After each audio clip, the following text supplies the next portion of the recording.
नमस्कार मित्रों, मैं दुर्गेश आप तमाम दोस्तों को नमस्ते करता हूं और मैं आज एक विशेष टॉपिक पर वीडियो बनाने वाला हूं। मित्रों, बहुत ही इंटरेस्टिंग वीडियो है। मैं आज आपको बताना चाहता हूं कि मैं आज general competition point of view से मैं आपको वीडियो तैयार किया हूं और काफ़ी मेहनत दे रहा हूं इसमें।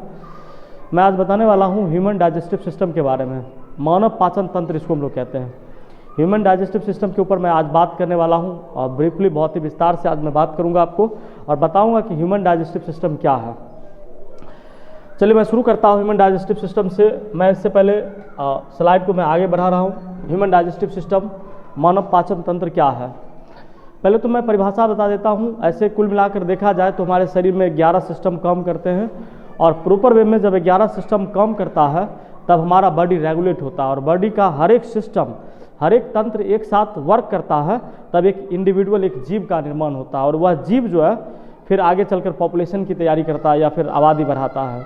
चलिए मित्रों, मैं डाइजेस्टिव सिस्टम की बात कर रहा हूँ। ह्यूमन की डाइजेस्टिव सिस्टम क्या होती है, मैं आपको बताऊँगा कि डाइजेशन किस तरह से होता है, डाइजेशन में कौन कौन से पार्ट्स भाग लेते हैं, डाइजेशन में मुख्यतः कौन सा एंजाइम भाग लेता है, सैलिवरी ग्लैंड्स का क्या महत्व है वगैरह। अगर मैं देखूँगा इसमें मैंने हर एक पार्ट्स के ऊपर मैं बात करूँगा आपसे। दोस्तों, मैं बात करता हूँ पाचन क्या है, पाचन किसको कहते हैं, डाइजेशन कहते किसको हैं, मैं इस पर बात कर रहा हूँ। तो भोजन के बड़े बड़े अवयव को छोटे छोटे अवयव में इस प्रकार तोड़ना ताकि वह घुलनशील तथा अवशोषित हो सके।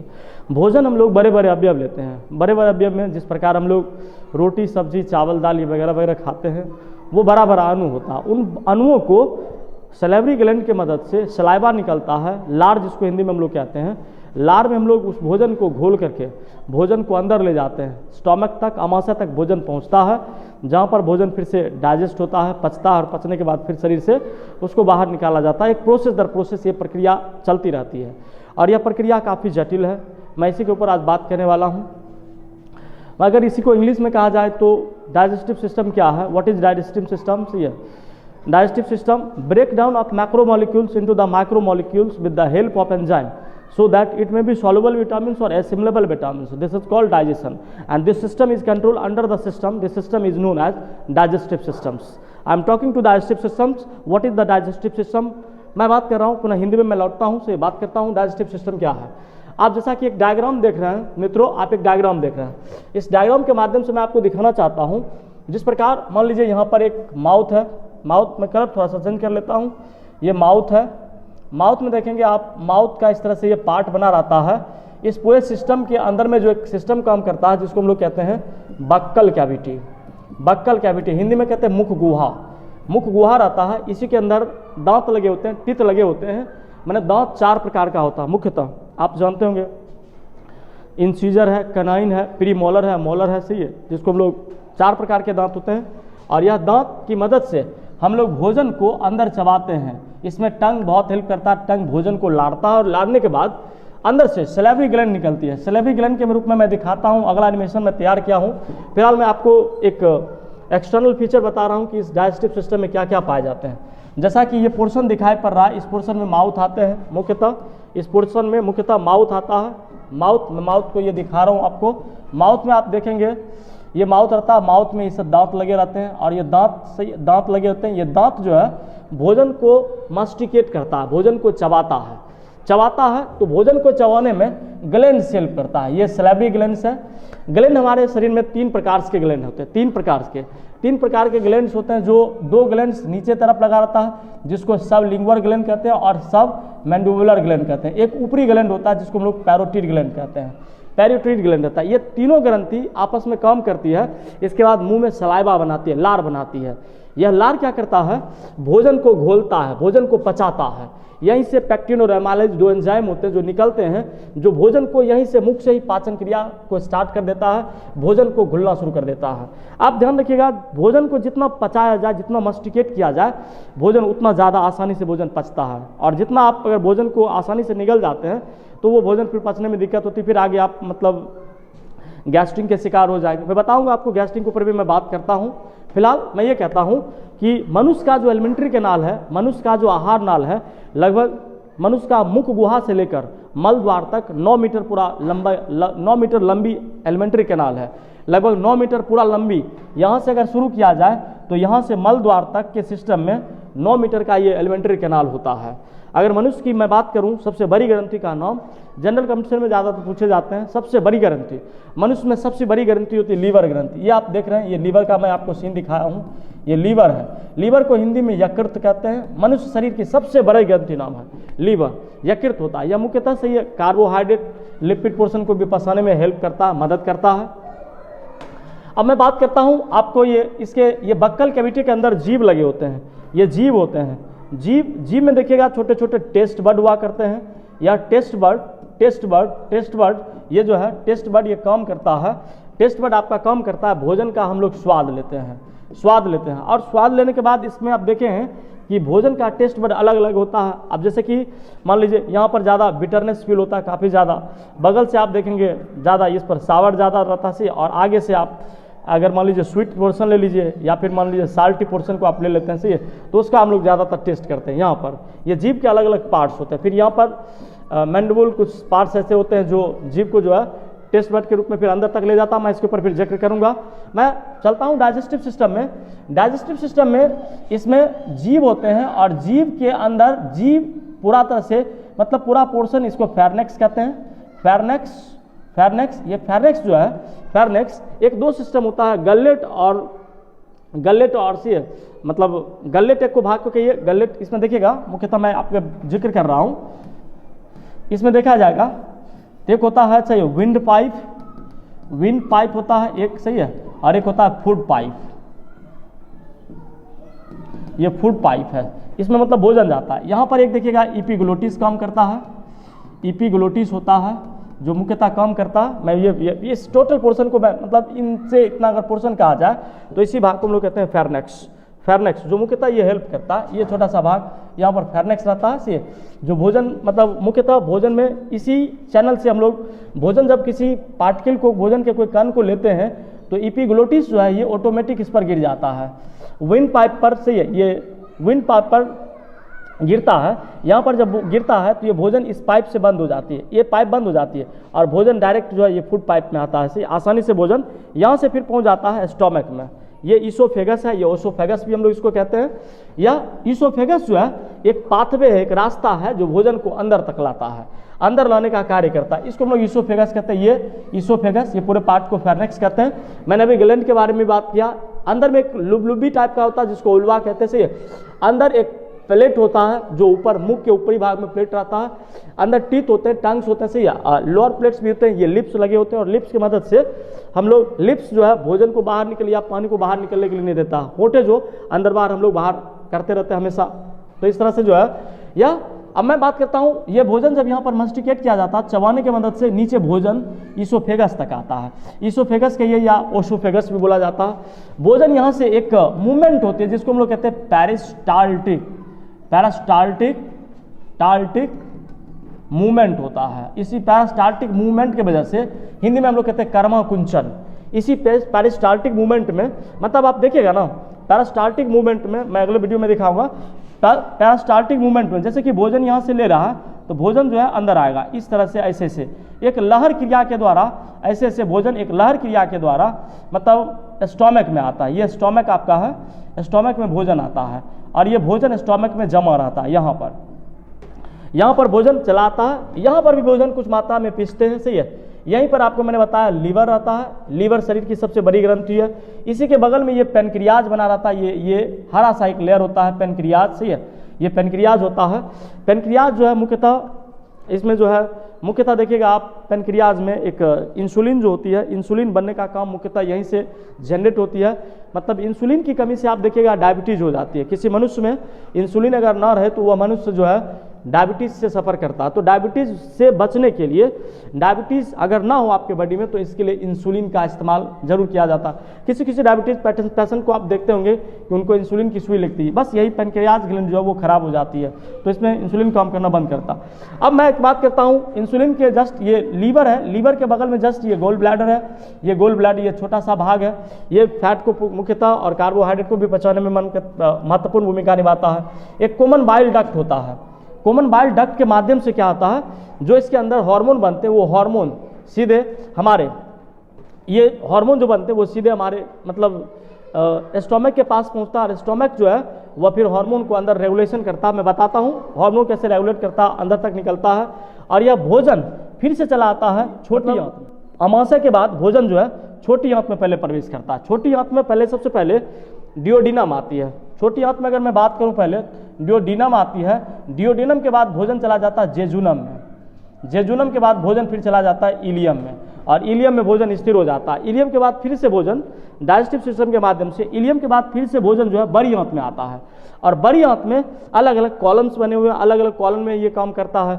जैसे कि इसको आप देख रहे हैं, इसमें हम लोग इसको कहते हैं असेंडिंग कॉलमन आता है कॉलम के ये, और इधर फिर ये जो है ये इसको हम लोग कहते हैं ट्रांसवर्स कॉलम रहता है, ट्रांसवर्स कॉलम के रूप में कार्य करता है। और ये फिर रहता है, इसको हम लोग कहते हैं डिसेंडिंग कॉलम रहता है और ये डिसेंडिंग कॉलम के माध्यम से फिर ये रेक्टम में भोजन आता है जहाँ समय पर जमा होता है। जैसे कि मैंने दिखा हूँ पहले से, ट्रांसवर्स कॉलम है, असेंडिंग कॉलम काम करता है, शिकम फिर से रहता है यहाँ, इसी में वर्मीफॉर्म अपेंडिक्स के पास एक शिकम रहता है, मैं बताता हूँ। डिसेंडिंग कॉलम ये सिग्नल कॉलम रहता है, फिर रेक्टम के माध्यम से भोजन वहाँ जमा होकर निकलता है। छोटी आंत को हम लोग इंग्लिश में स्मॉल इंटेस्टाइन कहते हैं। जैसा कि यहाँ दिखाया गया है डियोडिनम से, डियोडिनम जो है वह अमाशय के बाद का जो छोटा सा पोर्शन होता है उसको डियोडिनम कहते हैं, और अमाशय के बाद छोटा सा पोर्शन डियोडिनम के बाद जो पोर्शन पड़ता है वो जेजुनम कहलाता है, जेजुनम। और जेजुनम के बाद जो बड़ी आंत तक जो संपर्क रहता है वैसे पोर्शन को हम लोग इलियम कहते हैं। मित्रों, तो कुल मिलाकर देखा जाए तो हमारे अंदर 3 जोड़ी लार ग्रंथि पाई जाती है, 3 जोड़ी, जिसको हम लोग मतलब सब लिंगुअल होता है, एक सब मैंडिबुलर और एक पैरोटिड ग्लैंड्स होता है। यह ग्लैंड कम करता है और कम करके पुनः आगे फिर बढ़ता है और वहीं से भोजन को पचाकर फिर आगे बढ़ाता है। मैं अब आपको दिखाता हूँ, मैं आपको आगे जिक्र करता हूँ, आगे मैं आपको दिखाता हूँ ये हो रहा है किस तरह से काम कर रहा है। मैं आगे जिक्र कर रहा हूँ मित्रों, मैं आपको दिखाता हूँ। फिर से मैं ग्लैंड के ऊपर चर्चा कर रहा हूँ। ग्रंथि हमारे शरीर में एंजाइम और एंजाइम जो होता है, एंजाइम मैं बात करता हूँ एंजाइम के ऊपर। एंजाइम क्या है? एंजाइम एक प्रकार का प्रोटीन है मित्रों। एंजाइम क्या? एंजाइम एक प्रकार का प्रोटीन है। कोई पूछे प्रोटीन क्या है, तो प्रोटीन भी एक प्रकार का एंजाइम है। एंजाइम प्रोटीन है तो प्रोटीन क्या है? एंजाइम है। अब मैं बात करता हूँ एंजाइम क्या, प्रोटीन है। प्रोटीन क्या? जैसे कि शरीर में ग्रंथि होती है, ग्रंथि जो होती है 2 चीज़ों के ऊपर काम करती है। एक होती है डक्टलेस, एक होता है डक्टनेस। मतलब ग्लैंड को मुख्यतः देखा जाए, ग्लैंड से जो है जो हार्मोन स्रावित होती है वो डक्टलेस रूप में होती है, डक्टलेस रूप में जो ग्लैंड के द्वारा हार्मोन स्रावित होती है। वहीं अगर देखा जाए डक्टलेस रूप में एंजाइम जो है मुख्यतः वह डक्टनेस रहता है, क्योंकि उसमें ट्यूब की आवश्यकता पड़ती है और ट्यूब के माध्यम से जहाँ पर जो जरूरत होती है वहाँ पर उसको जमा किया जाता है, इकट्ठा किया जाता है, समय समय पर लगाया जाता है। मित्रों, मैं बात करता हूँ, आपको मैं थोड़ा डिटेल से दिखाता हूँ कि ग्लैंड कैसा है। मैं अभी तुरंत बोला था, सही है, अभी तुरंत बोला था कि एक नीचे ये जो ग्लैंड है, ये नीचे, मैं फिर से जिक्र करता हूँ, एक ये ग्लैंड पाया जा रहा है नीचे, ये देखिए ये एक ग्लैंड है, ये वाला ग्लैंड, ये वाला, इसी को हम लोग कहते हैं सबलिंगुअल ग्लैंड्स। वो जस्ट यहाँ पर रहता है नीचे की तरफ से। एक और ग्लैंड रहता है सबमैंडिबुलर ग्लैंड, वो भी नीचे की तरफ रहता है सबमैंडिबुलर ग्लैंड। और एक ऊपर की तरफ इस गाल के ऊपर में एक ग्लैंड रहता है, सही है, ये इसी ग्लैंड का नाम है पैरोटिड ग्लैंड। सही, डायरेक्ट ये पैरोटिड ग्लैंड रहता है। मतलब इन सब कहाँ से माध्यम, एक डक्ट के माध्यम से, जिस ये जो है पैरोटिड ग्लैंड, पैरोटिड डक्ट के द्वारा माध्यम से मुख में ये खुलता है। और इसमें अगर देखा जाए इसको हम लोग लिंगुअल फॉर्मिनल कहते हैं। ये सबलिंगुअल ग्लैंड और सबमैंडिबुलर ग्लैंड, ये डक्ट के माध्यम से नीचे जो है हमारे नीचे टंग के ऊपर ऊपरी सरफेस पर ये खुलता है। तो ये मुख्यतः जो है हमारे तरफ तीन तरह के मतलब सैलिवरी ग्लैंड्स पाए जाते हैं। सैलिवरी ग्लैंड को हिंदी में कहते हैं, सैलिवरी ग्लैंड को अगर देखा जाए तो मुख्यतः हम लोग कहते हैं लार ग्रंथि। मुंह से जो लार मैं कह रहा हूँ, लार के ऊपर बात कर रहा हूँ, जो मुंह से लार निकलता है वह इसी ग्लैंड का काम है। इसी ग्लैंड से मुख से लार का स्राव होता है, जिससे भोजन आसानी से मतलब डाइजेस्ट होता है, भोजन आसानी से घुलनशील होता है, ताकि वो हमारे पेट तक आसानी से जा सके, भोजन को पचाने में आगे किसी प्रकार की दिक्कत ना हो सके। इसलिए ग्लैंड जो है महत्वपूर्ण भूमिका निभाता है भोजन के पचाने में। मैं आगे बात कर रहा हूँ आपको, मैं अगले टैब में चल रहा हूँ और मैं आगे बात कर रहा हूँ। ये बहुत महत्वपूर्ण चीज़ें हैं, महत्वपूर्ण चीज़ों के ऊपर मैं आपसे बात कर रहा हूँ कि क्या होता है, किस तरह से ये काम करता है, इसके ऊपर मैं जिक्र करता हूँ। मैं आपको दिखा रहा हूँ मित्रों, मैं आपको दिखा रहा हूँ क्या काम करता है। इस प्रकार ये देखिए माउथ है, ये वाला पोर्शन, इसको हम लोग माउथ कहते हैं, माउथ है। इसके अंदर जो है, इसके अंदर ही हमने बोला था अभी तुरंत की बक्कल कैविटी लगी होती है, मुख गुहा होती है, जिसके अंदर कैविटी होती है, जिसके अंदर जगह होती है, और उसी जगह में भोजन ये चबाया जाता है और चबाकर ईसोफेगस के माध्यम से आगे तक पहुंचाया जाता है। जैसे कि देखिए ये ईसोफेगस है, ये वाला जो नाला है, ये जो पाइप है, ये ईसोफेगस है। इसके नीचे ये जस्ट लीवर बना रहता है, लीवर शरीर की सबसे बड़ी ग्रंथि होती है, जिसको हम लोग यकृत भी कहते हैं। इसी के नीचे जस्ट ये गोल ब्लैडर रहता है, गोल ब्लैडर काम कर रहा है, गोल ब्लैडर, ये सबका कनेक्शन स्टोमक से होता है, डायरेक्ट स्टोमक में आता है। और इसके नीचे जस्ट यहाँ पर मैं दिखा रहा हूँ, अभी तुरंत बोले थे आपको, जिक्र किया था, ये पैनक्रियाज होता है, पैनक्रियाज, ये हरी पत्ती की तरह जस्ट रहता है, पैनक्रियाज रहता है। और ये फिर डियोडिनम रहता है, डियोडिनम के बाद फिर चला जाता है जेजुनम, और जेजुनम के बाद फिर बड़ी आंत आ जाता है, जहाँ पर इलियम जुड़ता है, और इलियम फिर रेक्टम के माध्यम से कनेक्ट होता है। मैं आगे आपको ये जिक्र कर रहा हूँ मित्रों, मैं बता रहा हूँ कि मुख में क्या क्या काम होता है। जैसे कि ये देख रहे हैं, mechanical digestion, chewing and that the swallowing, भोजन का काम है इसको भोजन को चबाना, और एक मैकेनिकल प्रोसेस के द्वारा भोजन को चबाकर से स्वॉलोइंग करना, घोट जाना। दूसरा, अगर माउथ की अगर वर्क देखा जाए, फंक्शन देखा जाए, इसका मतलब किस तरह से फिजियोलॉजी देखा जाए, तो chemical digestion of that the carbohydrate and fats, मुख से ही केमिकल को डाइजेस्ट करने के लिए केमिकल डाइजेस्टिव एंजाइम स्राव होता है, जिसमें मुख्यतः कार्बोहाइड्रेट और फैट का पाचन शुरू हो जाता है, यही मुख द्वार से। अगर मैं स्टोमक की बात करूं, स्टोमक को हिंदी में अमाशय कहते हैं मित्रों, अमाशय में क्या कार्य होता है? अमाशय में आप अगर देखेंगे तो ये मैकेनिकल डाइजेस्टिव सिस्टम का including that the peristaltic mixing and that propulsion, मुख्यतः जो है पेरास्टाल्टिक कर्मा कुंचन के द्वारा भोजन यहाँ तक पहुँचता है, और यहीं पर जो है, यहीं पर इसका भोजन का मिक्सिंग होता है, प्रोपल्सन होता है, भोजन सब मिलकर पूरा डाइजेस्ट होता है, घुलनशील बनता है। और फिर दूसरे स्टेप में देखा जाता है तो chemical digestion of proteins and fats, पेट में ही, इस स्टोमक पोर्शन में ही, ये जो स्टोमक पोर्शन है, इस स्टोमक पोर्शन में ही मतलब केमिकल डाइजेशन के माध्यम से प्रोटीन और फैट का डाइजेशन स्टार्ट हो जाता है इस स्टोमक में। स्टोमक की दीवार में अगर मैं बात करूं ठीक से मित्रों, स्टोमक की दीवार में अगर मैं बात करूं तो स्टोमक इस तरह से कुछ पार्ट्स बने होते हैं, मैं दिखा रहा हूं आपको, स्टोमक इस तरह से ये पार्ट्स बने होते हैं। और इसी स्टोमक में यहाँ पर ऊपर में जो है कार्डियक पायलोक रीजन पाया जाता है, ऊपर में दिखेगा यहाँ पर एक हार्ट रहता है, हार्ट, इसमें देखिएगा मित्रों थोड़ा सा ये जगह रहता है, इस जगह को हम लोग कहते हैं फंडस कहते हैं, फंडस। और नीचे देखिएगा यहाँ पर एक जगह काम करता है, ये बॉडी होता है, बॉडी एब्डोमिनल पोर्शन का मतलब उदरिया भाग का ये बॉडी होता है, और नीचे जो है पायलोरिक रीजन होता है। तो सबसे ज़्यादा जब हम लोग मतलब खाली पेट रहते हैं या मान लीजिए भोजन करते हैं तो सबसे ज़्यादा गैस जो है फंडस में बनता है, यहाँ पर ही गैस ओरिजिन होती है, गैस बनती है। और इसी गैस के कारण एक समय ऐसा गैस होता है, गैस इतना ज़्यादा बनता है कि यह हार्ट पर प्रेशर देता है। सही, बीच में यहाँ डायफ्राम लगे होते हैं, डायफ्राम, ये डायफ्राम होता है, डायफ्राम, ये डायफ्राम होता है यहाँ पर लगा हुआ, जो मतलब एब्डोमेन और थोरेसिक रीजन को अलग करता है, मतलब कलेजे वाले भाग को से और पेट को अलग करता है, ये थोरेसिक रीजन में। और इसी गैस की वजह से लोग जो है हार्ट का पेशेंट हो जाता है, व्यक्ति जो है मतलब हृदय का मरीज हो जाता है, क्योंकि फिर उसको गैस की वजह से यहीं पर हार्ट रहता है, इसमें इसी जगह पर हार्ट रहता है। सही है। और जब ये इसमें मतलब छोटे से भाग में यहाँ पर देखिएगा, मैं भी जिक्र किया, डायफ्राम रहता है, डायफ्राम, ये डायफ्राम है, यहाँ वाला पोर्शन में ये डायफ्राम दोनों को अलग रखता है, थोरेसिक रीजन को, एब्डोमिनल रीजन को, दोनों को अलग कर देता है।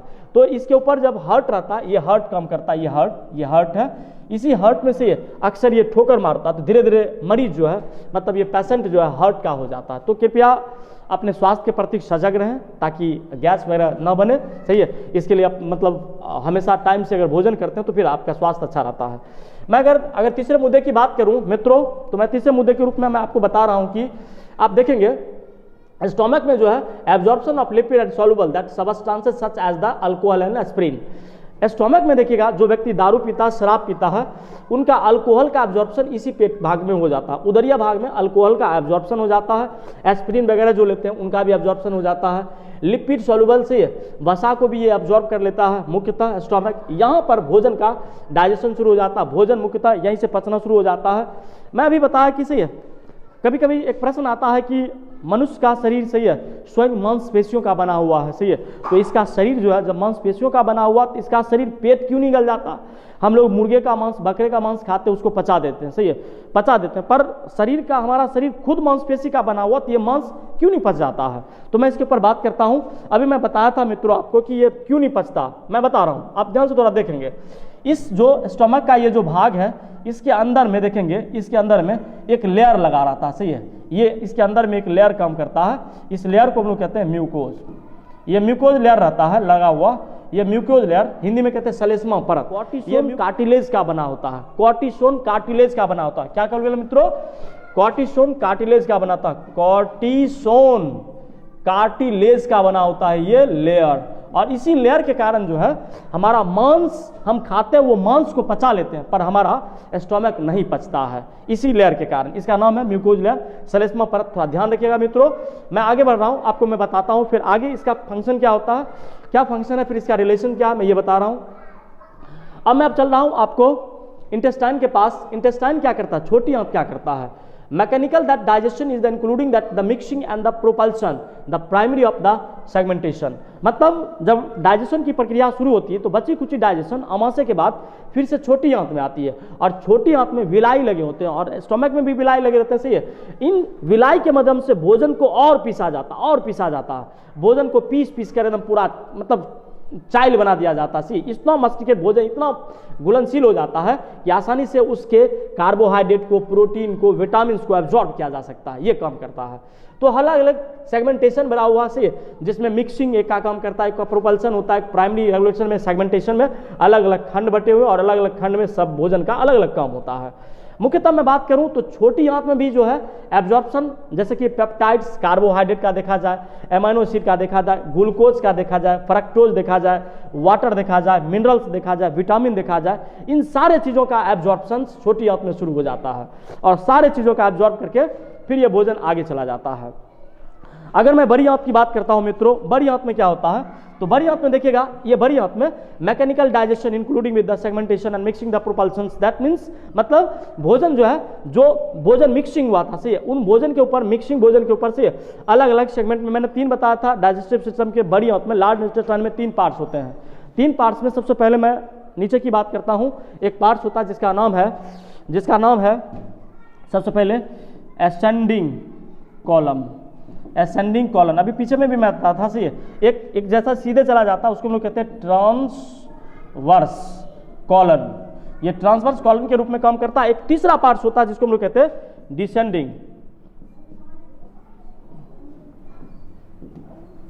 ये डिसेंडिंग कॉलम काम करता है, डिसेंडिंग कॉलम काम करता है, सही है। तो मुख्यतः देखा जाए 3 मैं आगे दिखा रहा हूं फिर, तो 3 तरह से ये कार्य करता है। Mechanical digestion include that's mixing, मतलब भोजन जो पचता है उसका एब्जॉर्प्शन करना है। नो केमिकल डाइजेशन, यहाँ पर किसी प्रकार का जो है रासायनिक पाचन नहीं होगा, अगर मान लिया जाए तो बैक्टीरिया जो है मुख्यतः वह मतलब यहाँ पर हेल्प करता है जो भोजन को पचाने में। एब्जॉर्प्शन ऑफ द आयंस, आप देखेंगे बड़ी आंत में सही है, अब कुछ बचते नहीं है, बड़ी आंत में सिर्फ भोजन का एक मतलब पिसा हुआ भाग, चाइल जिसको कहते हैं, काइम बन जाता फिर, तो एब्जॉर्प्शन वहाँ पर आयन के छोटे छोटे मॉलिक्यूल्स का एब्जॉर्प्शन होता है, वाटर को भी खींच लेता है, मिनरल्स को भी, खनिज लवण को भी खींच लेता है, विटामिन भी ऑब्जॉर्व हो जाता है, जितने भी कार्बनिक पदार्थ हैं, सही है, जितने भी कार्बनिक पदार्थ हैं उन सब का अवशोषण यहाँ पर हो जाता है बड़ी आंत में।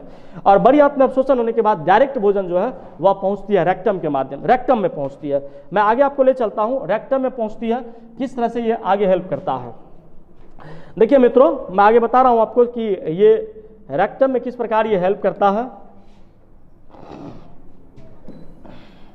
देखिए मित्रों, ये अभी मैं बता था आपको कि ये लीवर है, ये लीवर, ये शरीर की सबसे बड़ी ग्रंथि है, ये लीवर काम करता है, ये लीवर है।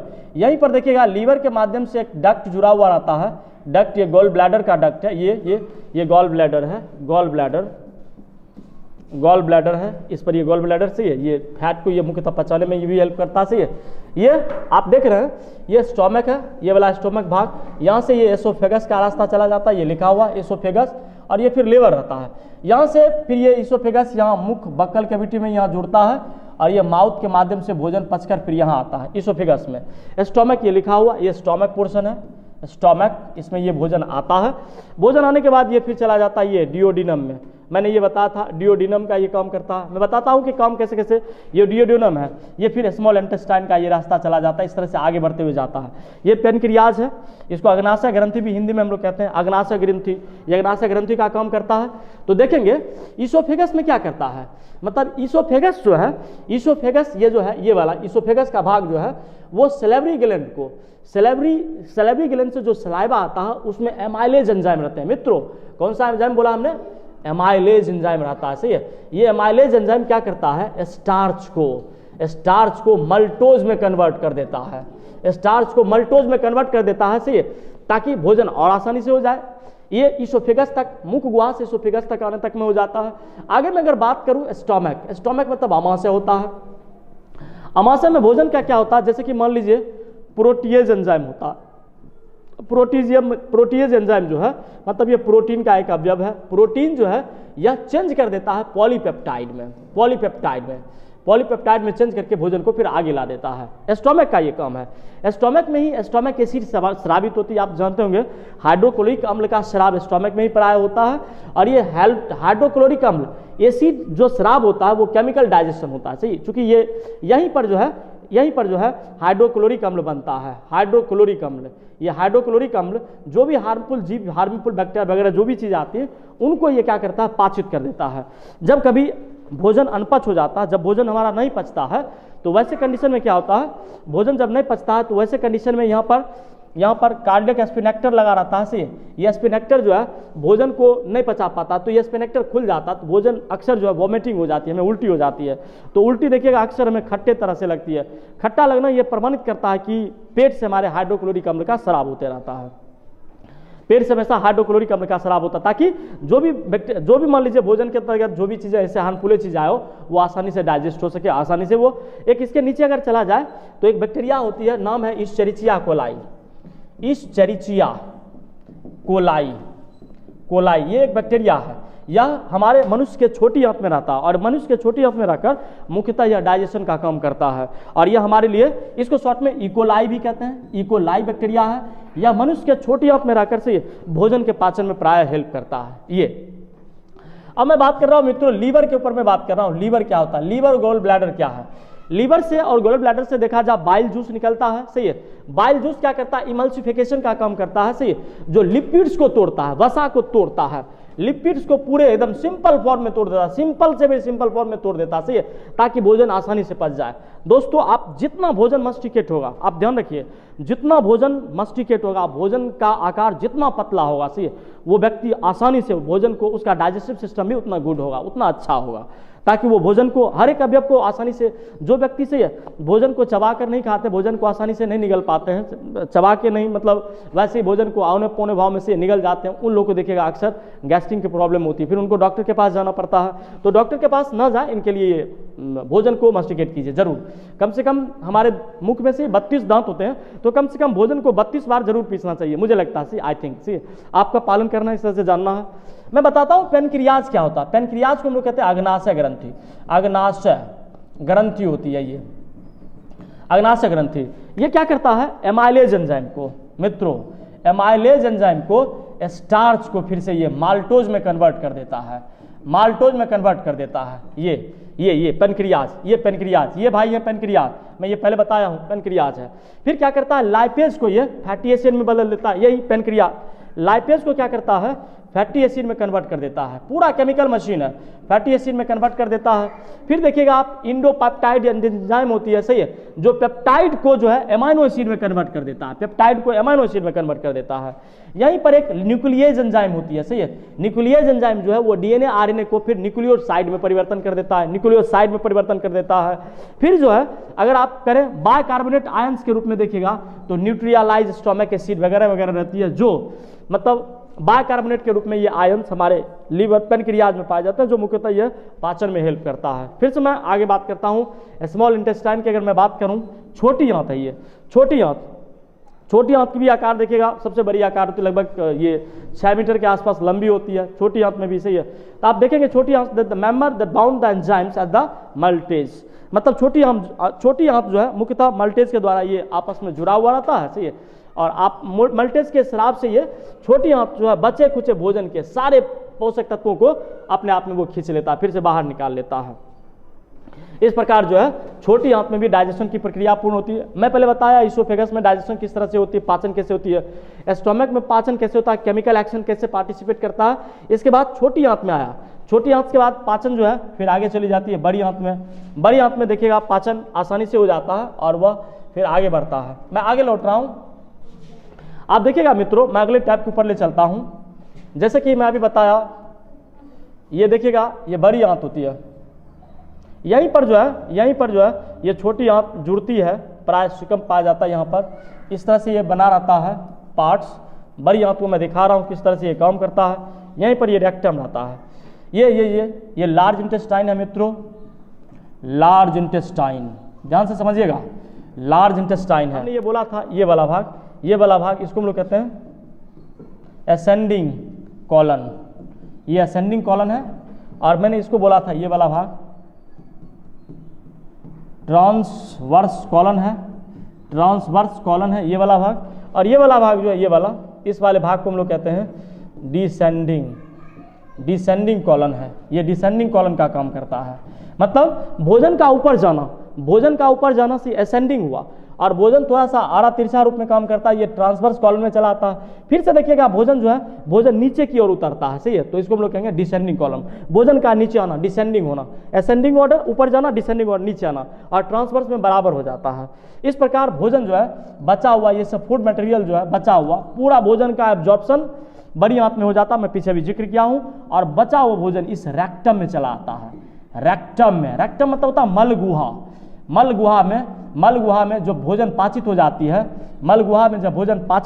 तो यहाँ पर जमा होती है। ये स्टोर का केंद्र बिंदु है। सिर्फ यहाँ पर भोजन मल स्टोर रहता है, जहाँ पर ये एनस के माध्यम से मल द्वार, हम लोग इसको हिंदी में कहते हैं मल द्वार रहती है। इस एनस के माध्यम से भोजन जो है जो पचा हुआ जो वेस्ट मटेरियल है, जिसको हम लोग स्टूल भी कहते हैं, सही है, उसको हम लोग फिर समय समय पर बाहर करते रहते हैं। तो इस प्रकार जो है मतलब डाइजेस्टिव सिस्टम का जो है प्रक्रिया पूर्णतः पूरा होता है। मैं यही चीज़ कह दूँ, सही है, आजकल ये आम सी बातें हैं, सही है, डाइजेशन प्रोसेस में सही है, गैस बनना, छोटे छोटे बच्चों में भी गैस बनते हैं, सही है, बड़े बुजुर्ग का तो कहना ही नहीं है। तो गैस बनने की प्रक्रिया में थोड़ा सा भोजन में कहीं ना कहीं सही है, अगर हम लोग समय से भोजन करते हैं, मान लीजिए हमारा टाइम होता है भोजन करने का, एक मान लीजिए सुबह का नाश्ता होना चाहिए, फिर दोपहर का भोजन होना चाहिए, हल्का भोजन करें, और फिर शाम के समय कुछ ऐसा नाश्ता कर लें, ठीक है, फिर रात्रि में तो भोजन का डोज बिल्कुल कम होना चाहिए, इतना कम होना चाहिए कि आसानी से हम लोग सो सकते हैं, सही है, इतना भोजन कम करिए कि आसानी से सो सके। मित्रों, रात को मैं अक्सर देखता हूँ कि लोग जो है ज़्यादा भोजन कर लेते हैं, पर नहीं करना चाहिए। रात को जब आप कम भोजन करेंगे तो आप आसानी से सो सकते हैं, सही है। आप इसका प्रयोग करना, प्रैक्टिकल करके आप देख सकते हो, आसानी से आप समझ सकते हो। तो अब मैं एक और केंद्र बिंदु पर बात करता हूँ। कभी कभी लोग इंसान देखते हैं, कभी देखता हूँ मैं कि सही है, लोग जो है व्रत कर लेते हैं, फास्टिंग चलता है उनका, और फास्टिंग करने में जो है मुख्यतः वो भर दिन भूखे रहते हैं, मुख्यतः भूखे रहते हैं, सही है। अब उनमें खाली रहता है। मैंने भी दो चीज़ बोला था, पैक्टिन, और पैक्टिन के बाद एक एमाइलेज एंजाइम, दो एंजाइम रहता है मुख्यतः, सही है। जब इस एंजाइम को भूख लगती है, एक समय होता नहीं है, तो और उसी माध्यम से हमें भूख लगती है, और भूख लगकर भोजन फिर नीचे आती है। तो ये ईसोफेगस है, ये ईसोफेगस है, या ओसोफेगस भी कहते हैं, कोई दिक्कत नहीं है, सही है। तो ये माउथ के द्वारा फिर अटैच रहता है। भोजन यहाँ पर नहीं मिलता है। अगर मान लीजिए हम 8 बजे सुबह भोजन करते हैं, तो 8 बजे सुबह तक भोजन आना चाहिए। अगर नहीं आता है तो यहाँ पर एमाइलेज या पैक्टिन एंजाइम जो है, दोनों इस पर क्रिया करता है, बैक्टीरिया के रूप में ये क्रिया करता है, सही है। और ये बैक्टीरिया दीवार पर हमला करता है। ये जो स्टोमक की दीवार होती है, इस स्टोमक की दीवार पर बैक्टीरिया हमला करता है, और इस स्टोमक की दीवार पर बैक्टीरिया हमला करके इसको घायल करता है, स्टोमक की दीवार को घायल करता है।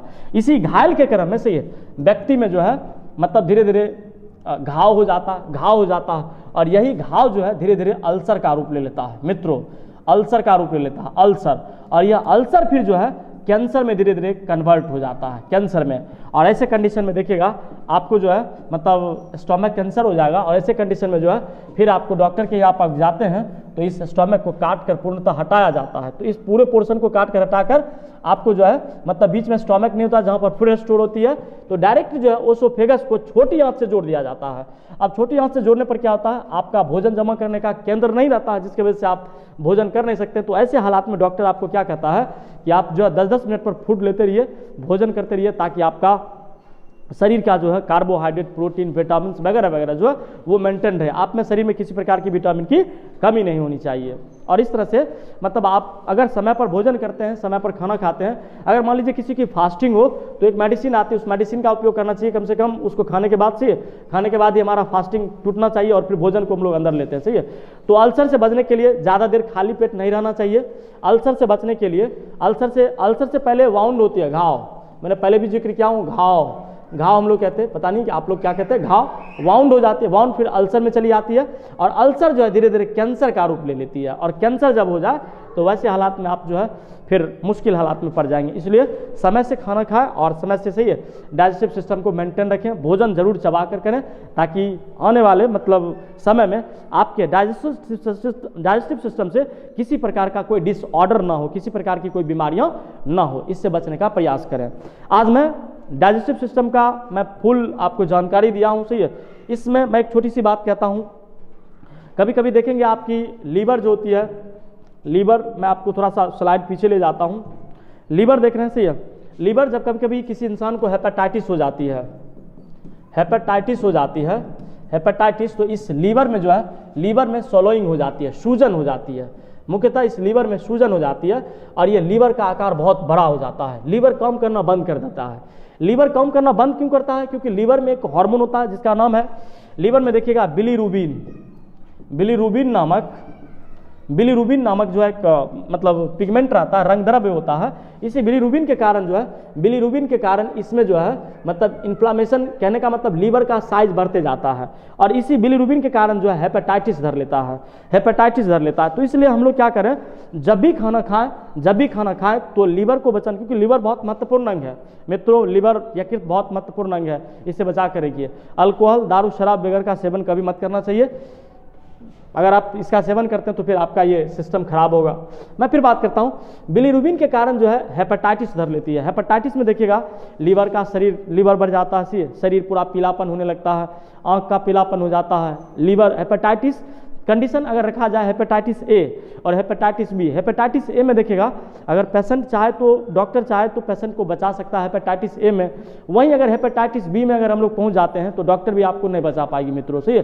हेपेटाइटिस बी में देखिएगा जो व्यक्ति सफ़र करता है हेपेटाइटिस बी से, वैसे पेशेंट को प्रायः मरना ही पड़ता है, सही है, वो बच नहीं पाता है। नॉर्मल केसेस में मैं अक्सर ये देखता हूँ, सही है, किसी केसेस में शायद अल्लाह मेहरबान से, भगवान अगर चाहे तो वो बचा ले, पर हेपेटाइटिस बी एक ऐसा कंडीशन है जिसमें जो है व्यक्ति बच नहीं पाता। तो हेपेटाइटिस कभी जब भी आप भोजन करें तो पानी जो है वो शुद्ध होना चाहिए, प्योर वाटर लें, ताकि जो है लीवर आपका ठीक रहे और आपको ज्वाइंटिस नामक डिजीज ना हो। ज्वाइंटिस जो धरती है ना, ज्वाइंटिस ही बाद में हेपेटाइटिस में कन्वर्ट हो जाता है, सही। और हेपेटाइटिस ए के बाद डायरेक्टली जो है हेपेटाइटिस बी कन्वर्ट कर जाता है और हेपेटाइटिस बी होने के बाद से फिर इंसान को बचना मुश्किल हो जाता है। तो ऐसे हालात ना आए, इसके लिए हम लोग सही है फिल्टर वाटर, पानी जो है मतलब शुद्ध पानी का उपयोग करें और भोजन तो हमेशा ताज़ा भोजन करें, सही है। बासी भोजन तो कभी करना ही चाहिए।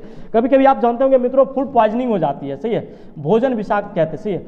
फूड पॉइजनिंग देखिए आप, फूड पॉइजनिंग में देखिएगा इसको हिंदी में कहते हैं भोजन विषाक्त। भोजन विषाक्त में क्या होता है, भोजन विषाक्त में क्या होता है, जब हम लोग आरा तेरा से उल्टा सीधा भोजन करते हैं, बासी भोजन ले लेते हैं, तो बासी भोजन लेने के बाद क्या होता है, हमारे पेट में से बैक्टीरिया जो है इन्फेक्शन करता है और वो मतलब इस तरह से भोजन में जहर पैदा कर देता है, तो भोजन जो है वह विषाक्त जहरीला हो जाता है, सही है। और वैसे कंडीशन में जो है वोमिटिंग होने लगती है, सही है, इंसान परेशान हो जाता है। तो वोमिटिंग, कभी भी बासी भोजन का प्रयोग ना करें, हमेशा जो है भोजन ताज़ा होनी चाहिए ताकि फूड पॉइजनिंग ना हो, भोजन विषाक्तता आपके अंदर ना हो। इससे बचने के लिए आप ताज़ा भोजन का उपयोग करें और पानी जब आप शुद्ध पिएंगे तो आपका लीवर मेंटेन रहेगा, सही है, यहाँ तक कि आपका स्वास्थ्य भी मेंटेन रहेगा, सही है। इसलिए विशेष रूप से स्वास्थ्य पर कवर रखें। मैं आज इस वीडियो में पूरी तरह से डाइजेस्टिव सिस्टम के बारे में बताया। कुछ एक डाइजेस्टिव सिस्टम में डिसऑर्डर भी होते हैं, बीमारियां भी होती है पाचन तंत्र में, मैं उनको भी बताने का प्रयास किया, सही है।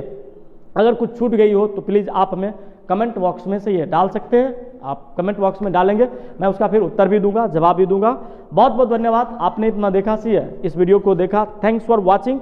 पुनः मैं एक बार फिर से मैं पुनः अपनी पूरी टेक्निकल टीम को धन्यवाद देना चाहता हूं। से उन सब लोगों को धन्यवाद देना चाहता हूं जो इस पूरी टेक्निकल टीम को विशेष रूप से मैं धन्यवाद देना चाहता हूं, क्योंकि वो दिन रात जग कर सही है मेरे साथ पूरी तरह से काम करते हैं और काम करके सही है आप लोगों के लिए फ्री में वीडियो लाती है। सही है, कम से कम एक तो लाइक बनता है दोस्तों, मित्रों, एक लाइक कर दिया करें। सही है, अगर इस चैनल पर नए हो तो कृपया इस चैनल को सब्सक्राइब कर दें और बेल आइकन को दबा दें, बेल आइकन को प्रेस करना ना भूलें, और साथ ही साथ वीडियो को शेयर करें, ताकि आने वाले जो नए वीडियो हों वो हमारे तक पहुँचे, आपके तक पहुँच पाएँ आसानी से। और मैं अगले टॉपिक पर मैं बात करूँगा, अगर हो सकता है तो मैं रिप्रोडक्टिव सिस्टम पर वीडियो बनाने वाला हूँ। रिप्रोडक्टिव सिस्टम में मुख्यतः मानव का प्रजनन अंग किस तरह से काम करता है, मानव का प्रजनन अंग क्या है, उस पर मैं बहुत जल्द काम करूँगा मित्रों। तब तक थोड़ा सा वेट कीजिए। बहुत बहुत धन्यवाद आपका, बहुत बहुत धन्यवाद आपने इसको, ठीक है, थैंक यू सो मच।